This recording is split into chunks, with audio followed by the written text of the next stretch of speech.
आज पनि अब दाना चलाउने बेला भयो। एउटा दुईटा दाना चलाउँ यसरी। यो बत्तीको लाइन बत्ती भरौँ।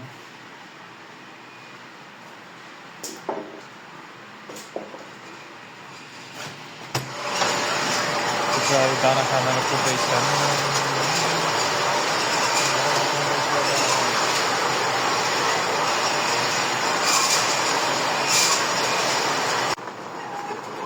यो चाहिँ हाम्रो भालेको डिपार्ट हो। भाले पोथी हाम्रो छुट्टै छुट्टै पाल्छौँ। हाम्रो यिनीहरूको चाहिँ प्यारेन्ट्सहरूको हो, प्यारेन्ट्स भाले। यो भालेको मात्रै डिपार्ट हो। अहिले दाना खानामा व्यस्त छन् सबै दाना खानामा व्यस्त छन्। यस्तो भालेहरू हुन्छ, यसरी खाएको छ दाना। पानी यता आउँछ, दाना पानी सबै टेम्परेचरदेखि लिएर सबै अटोमेटिक सिस्टम हुन्छ। यहाँ सबै दाना खानामै व्यस्त छन् अहिले। अब बिहानको टाइम अब दाना चलाइसक्यो। दाना चलाइसकेर अहिले चाहिँ हामी मरेकाहरू छन् कि घाइतेहरू छन् कि यसरी हेर्नुपर्छ दैनिक।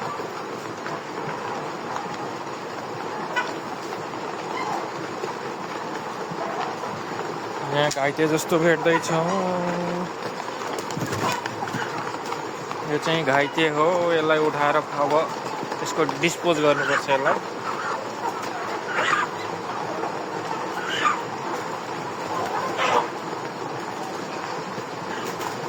यो चाहिँ 3 महिना, लगभग 3 महिना भएको भालेहरू हो।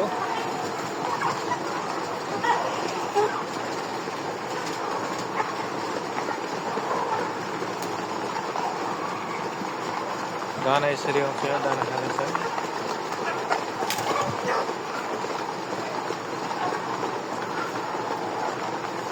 दाना खानामै व्यस्त छन् यिनीहरू।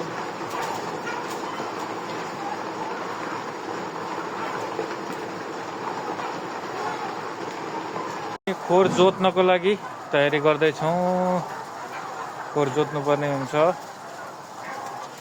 खोरको अवस्था अलि नराम्रो भएको कारणले गर्दाखेरि अब यसरी दानाको भाँडो यसरी उठाउनु पर्ने हुन्छ।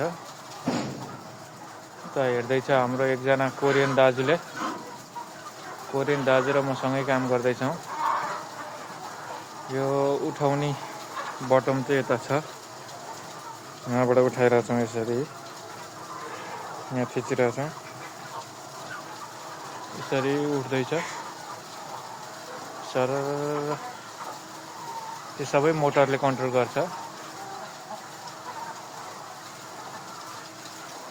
त कोरियन दाजुले हेर्दै हुनुहुन्छ कता अड्किन्छ कि भनेर।